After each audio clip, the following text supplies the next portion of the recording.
Hi guys!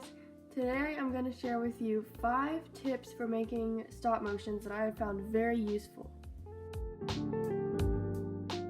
So first is getting a bunch of clear rubber bands to use to hold things in your doll's hand. So right now Aurora is holding a spatula and I just used a clear rubber band and hooked it on her hand. And I just got this bag from like the Dollar Tree or something, and it has 500 rubber bands. You do lose them kind of easily, so you do need a big pack of them, but they are super useful.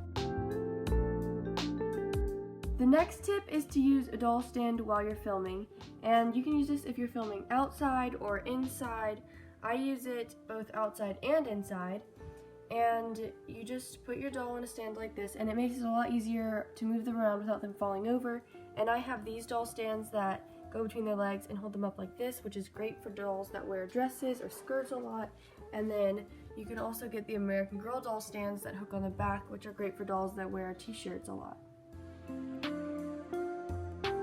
Next tip is keeping your doll's eyes open and closed. So if your doll is standing up and you want their eyes closed, you just tuck their eyelashes underneath their eyelids, and then you can do it and make it look like they're blinking by having their eye closed for a couple frames and then open for a couple frames.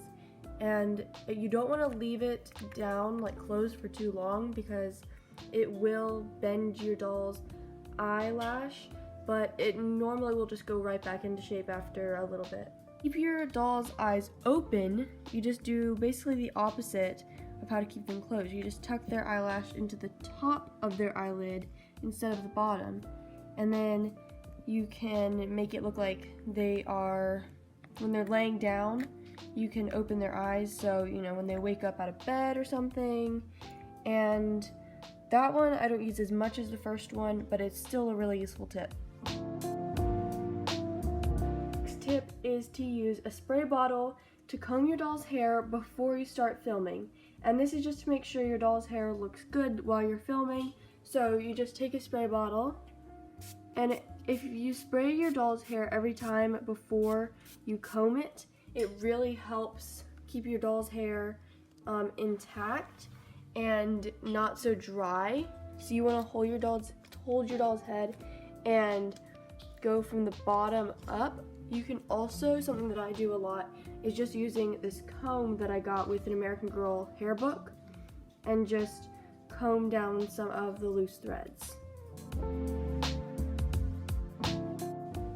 The final tip is do an outline instead of a script. So I used to do scripts and I would write down every single thing that was going to happen, and I would have what the characters are going to say, and I would have every single thing down to the last detail. And I realized that being that scripted made it feel less original and made it feel like really choppy and didn't flow as well. And now I create outlines. An outline is just where you write down every major thing that's going to happen, or like every scene, or like the major points that are going to happen in every scene. So this was my outline for the first episode of Elves and Uni, and I know I haven't posted that in like a while, but I'm working on episode 2, but I may just end the series. I don't know. Anyway, that's not the point. The point is, this is what an outline looks like. So it just takes up like 1 page in my notebook, and it has like some of the main points. I hope you guys can find these tips useful. Thank you so much for watching, and I will see you next week.